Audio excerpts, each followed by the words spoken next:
Welcome to Ranching and Roots. Today we're going to go over sacrificial pastures and a little update on the grazing system.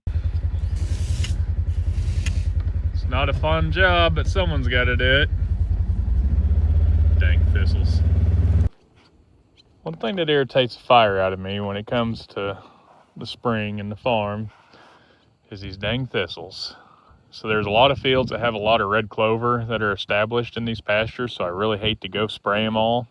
So I do a lot of spot spraying. It's very time consuming, but I don't want to kill the clover in here. But then you have thistles like this that are in a great big pile of red clover, and then you have to spray it and kill clover anyways. It's irritating. Little update on the grazing. We're just started in our second rotation, and just coming out of this paddock. Fescue seed still there, which I can't hardly graze it hard enough without them overgrazing it to eat seed. So I guess I'll just come in here and clip the seed once we get out of this field. The grass is growing good. It just, I don't know, this was a hay field before. Kind of considered it one of my better 40s on this place. It just really isn't doing what I thought it should. I'm assuming it's just because the plants put a seed head up and aren't really putting much towards growing forage. So hopefully, if it'll keep raining, we will clip this and we'll have a whole bunch of grass when we come back. These square 40s are really nice to graze. If you can really see. But I've got 4 paddocks set up already, and it doesn't take 30 minutes to set up a week's worth of grazing. So these are around 4.5 acres or so. And like I said, the grass isn't great, so we're still doing daily moves over here, but we have cut everything in half from what we did on our first rotation, so they're bunched up a lot more. I think they're getting a little better utilization of the grass than they were the first rotation. I'm in hold still. You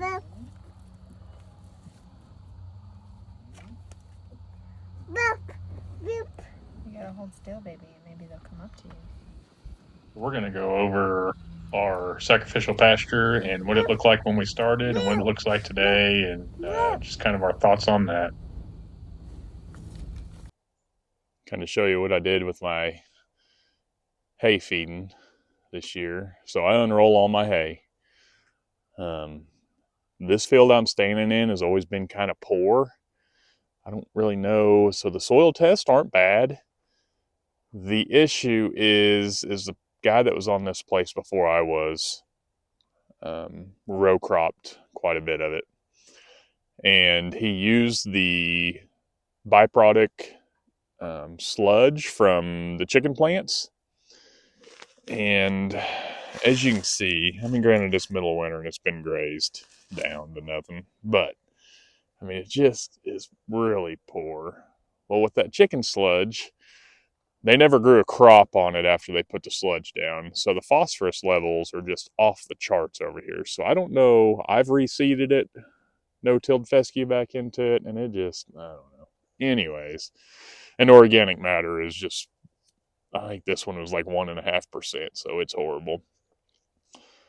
So this year, over on this hillside over here, I fed cows over there. I think I unrolled almost 120 bales over there. Just real close. Cows are off of it now, so my plan, I'm going to come in, I'm going to harrow all this manure, and let me back up a minute. So the hay that I bought to feed over there, we were so wet last spring that a lot of people didn't get in the fields before. It was kind of, the fescue had already went to seed. It was decent hay because we had enough moisture there as undergrowth too, but so there's a bunch of fescue seed in that hay. So I unrolled it. I'm going to go harrow it in. Of course, break up all the cow pats and scratch that seed in a little bit. And then I am going to skip that paddock for probably 80, 90 days this spring. And I'm really hoping that the fertility and the seed kind of gets something going over there. So I'll make an update video probably in the summer, let you know if that worked out or not. So I've historically kind of did what everybody did. You know, I had a feeding area and I just fed there. Well, this year I've really tried to pay attention, put that fertility down where I need it, and I'm in the future plan on using that as my fertility program. Here we are the second week of May. This is the sacrificial pasture. Of course, unrolled hay all winter. This is just kind of a little update. It's still pretty short. I skipped it the first rotation. I'm probably going to do a flash graze on it this time around. We'll be over here. Oh, it's probably going to be another 10 or 12 days. But there's a lot of brome, short little brome that's come up and headed out. And, you know, a lot of times that's conducive to stuff you've overgrazed. I don't know. I don't really like the sacrificial pasture deal. I'm probably going to do a lot more research and look seriously about maybe doing some bale grazing this winter instead and try not to destroy these pastures using them as sacrificial pastures like this. I mean, there is clover coming up, and I mean, it's going to be decent, but boy, the fescue sure got hurt. There's not a whole lot of it left. So up on the hill, we'll go take a look here in a minute. It was this whole field that I was feeding hay on, and then I went ahead and fenced them off part of it. So over there on that hillside, it hasn't been grazed for probably another 20 days. So we'll run over there and see what that looks like. So over here, like I mentioned, this has had probably close to 20 days more rest than the stuff we just looked at. Of course, doesn't pick it up super well, but still a lot of brome. The brome's just taller and headed out. There is fescue here and some orchard grass, but still pretty thin and spotty. A lot of this stuff, some cheats in there too. A lot of this stuff the cows aren't going to graze, so I'll just have to come in here and clipping it anyways once I run the cows through it. So yeah, I don't know. Sacrificial pastures, if you had a lot maybe, I sure hate to do that too, but I'm not super impressed with it. One thing that's a little irritating about NRCS, this bottom down here 2 years ago had sedan in it, and then there was a contract that fall to put it back into grass. So we planted wheat and fescue in it that fall, and then it came up last spring, bailed the wheat off of it, and then the fescue was looking good. You could row it all. Well, then we had that drought last year, and then crabgrass just absolutely took this over.